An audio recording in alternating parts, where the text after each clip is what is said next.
One of the things that some sources that I have spoken to have suggested is that this whole thing was cooked up to possibly try to find some other way to keep him in detention beyond this 15-day period. What are your thoughts about that?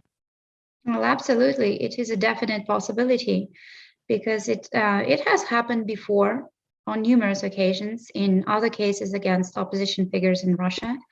When a person would be serving a sentence, an unlawful sentence, and meanwhile, charges would be piling up against this person. And it happened in the case of Alexei Navalny. It happened in the cases of so many Vladimir's friends and colleagues, and in cases against regular Russian citizens who want to stand up to the regime, who are prepared to do that against all odds.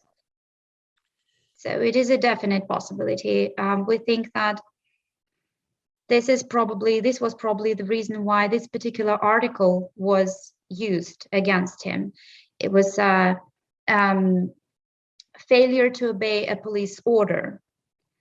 They put the official police report in support of this charge, said that on seeing the policeman, my husband behaved erratically, changed the trajectory of his movement, quickened his pace, and tried to flee. Well, in fact, he couldn't have done any of those things because he was sitting in his car. Yeah. And we think that this was probably the reason why they chose this particular article, because under this article, you can get a jail sentence right away and be sent to jail, be locked up. And yes, they could be using this time to find something else to throw at him before his sentence is even over. Yeah. So, yeah. Sorry, go ahead, please. That's okay. So if Evgenia, this is the case, what's your next step? What's Mr. Kara-Murza's next move?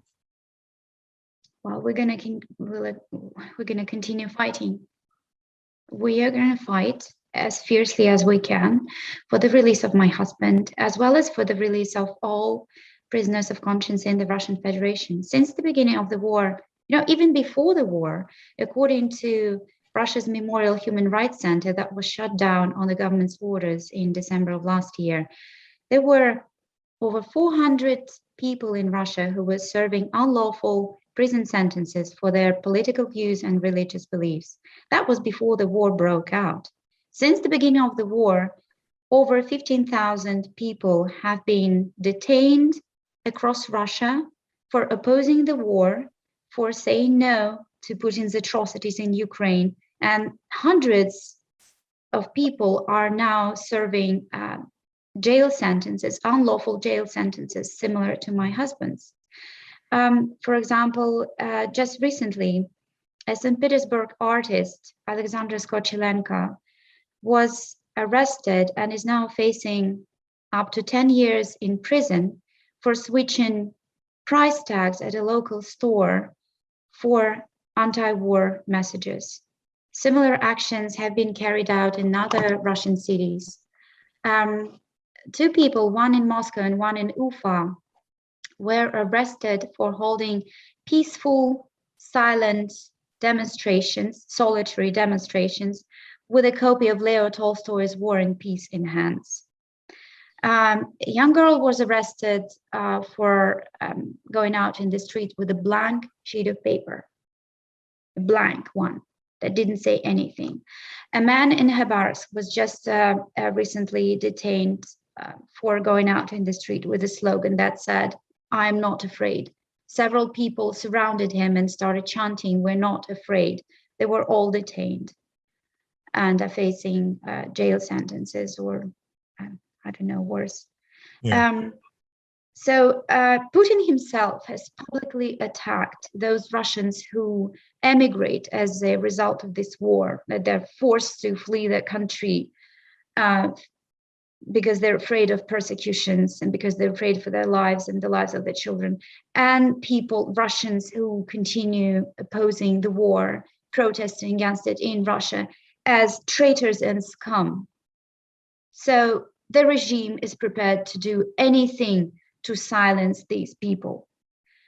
And those people who leave, they, so many of them are helping now in other countries, like in Poland, in Germany, and in Hungary. They are helping with refugees, providing them with lodgings, helping in any way to provide them with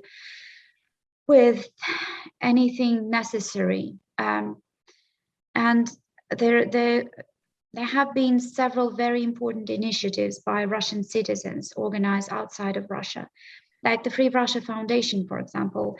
The organization I work for has been involved in evacuating people from Ukraine from under the bombs. They have so far evacuated over 10,000 Ukrainians, moving them to safe places outside of Ukraine. And they have been providing humanitarian aid, medical help to those people who cannot leave, who stay behind. They have also been trying to evacuate Russians who are trying to flee Putin's persecutions within our country.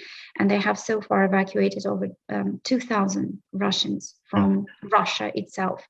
And there are other initiatives like the Anti-War Committee, for example, a group of prominent Russian opposition figures, including Mikhail Khodorkovsky, leading economists Sergei Guriev and Sergei Alexashenko, businessmen and philanthropists Evgeny Chichvarkin and Boris Zimin, well-known Russian writer Viktor Shenderovich, and ex-world chess champion Garry Kasparov, and my husband Vladimir Kara-Murza is one of them.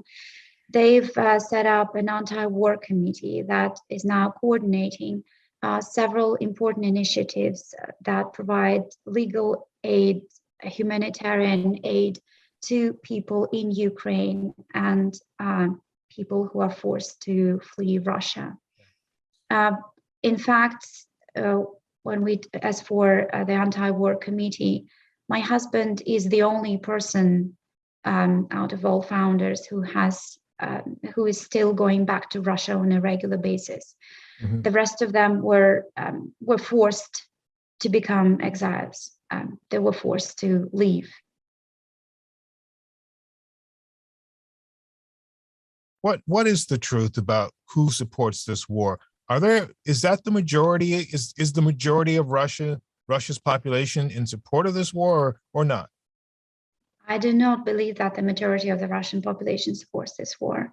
We cannot trust opinion polls conducted in a totalitarian state.